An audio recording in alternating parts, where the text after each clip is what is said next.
চার স্তরের নিরাপত্তা, বিশেষ ট্রেন ও প্রশাসনের সার্বিক তত্ত্বাবধানে সম্পূর্ণ হলো এবারে শোলাকিয়ার ঈদ জামাত।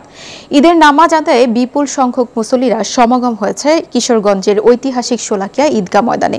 উপমহাদেশের সবচেয়ে বড় ঈদগাহে এবছর অনুষ্ঠিত হলো ঈদুল আজহার ১৯৮তম জামাত। আদি রাকিবের প্রতিবেদনে বিস্তারিত। বাংলাদেশের প্রথম ইমিউনিটি বুস্টার সমৃদ্ধ ফ্যান্টাস্টিক হ্যাপি এনার্জি বিস্কিট। পবিত্র ঈদুল আজহা সকাল থেকেই জায়নামাজ হাতে দলে দলে মানুষ ছুটে এসেছেন শোলাকিয়া ঈদগাহ ময়দানে। শুধু কিশোরগঞ্জ নয়, আশপাশের জেলাসহ দূর দূরান্ত থেকে নামাজ আদায়ে এখানে সমবেত হয়েছেন মুসল্লিরা।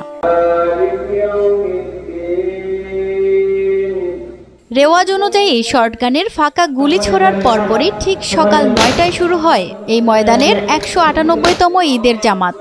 এবছর জামাতে ইমামতি করেন মুফতি আবুল খায়ের মোহাম্মদ সাইফুল্লাহ। আকাশ ছোঁয়া তাকবীরের ধ্বনিতে মুখরিত হয় চারপাশ। নামাজ শেষে শান্তি, সমৃদ্ধি আর সৌহার্দ্য কামনায় করা হয় বিশেষ মোনাজাত। ঐতিহাসিক এই ঈদগাহে রয়েছে ১৬৫টি কাতার। প্রতিটি কাতারে নামাজ পড়তে পারেন প্রায় ৫০০ জন। আগে আমি ১০-১২ বার আইছি রোজার মধ্যে, এই অনেকদিন পরে ১৫-২০ বছর পর আমি আইছি না। আল্লাহ ১৫-২০ বছর আল্লাহ তবে কি চাওয়ার মতো। আমরা তো আসছি আপনার নামাজের উদ্দেশ্যে। আমরা সবসময় এখানে আসার জন্য পাগলপাড়া হয়ে থাকি, এই জন্য আসি। এখানে আসলে মনের শান্তি পাওয়া যায়, এই জন্য আসি। ৬২ থেকে আসছি, ১৯৬৩ থেকে আসছি, তখন বয়স ছিল ১৮ বছর। এই বছর আবার আসছি। এই বছর আসার পরে গেস্ট হাউসে থাকছি, পাগলা মসজিদে গেলাম, নামাজ পড়ছি আসর মাগরিব। তো সেই হিসাবে এনে একটা প্যান্ডেল করলে খুবই ভালো হতো। এবং এই ঈদগাহ মাঠে প্রবেশের পথটা কাদা নোংরা হয়ে রয়েছে, এটা পরিষ্কার করে নাই।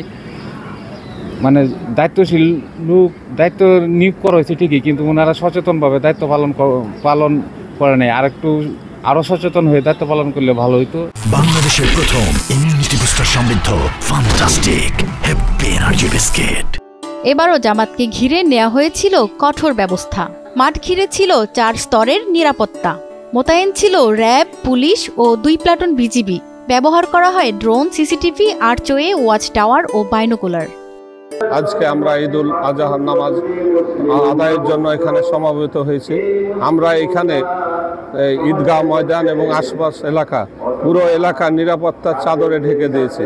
এর জন্য আমরা স্পেশাল কিছু টিম, বম ডিসপোজাল ইউনিট থেকে শুরু করে বিশেষায়িত ইউনিট এর মাধ্যমে আমরা মনিটর করা হয়েছে। তারপরে সমস্ত এলাকা আপনার সিসিটিভির আওতায় আনা হয়েছে। ড্রোন ক্যামেরা, লাইভ ক্যামেরা, বিভিন্ন ধরনের টেকনিক্যাল ইকুইপমেন্ট ব্যবহার করা হয়েছে এবং আশা করছি আমাদের এই ঈদটা আনন্দ সহকারে সবাই মিলে একসাথে উদযাপন করব।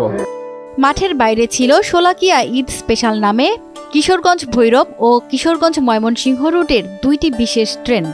দূর দূরান্তের মানুষের জামায়াতে অংশগ্রহণ সহজ করতেই এই ব্যবস্থা।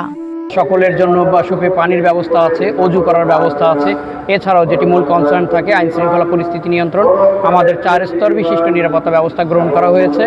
তাছাড়া আপনারা দেখতে পাচ্ছেন আজকে আবহাওয়া অত্যন্ত অনুকূলে আছে। আমরা বিশ্বাস করি শান্তিপূর্ণভাবে এবং উৎসব মুখর পরিবেশে আমরা ঈদ জামাতকে শেষ করতে পারবো। শোনা যায় শোলাকিয়ার প্রথম জামাতে ১,০০,০০০ মুসল্লির অংশগ্রহণ হয়েছিল। সেখান থেকেই শোলাকিয়া নামের উৎপত্তি।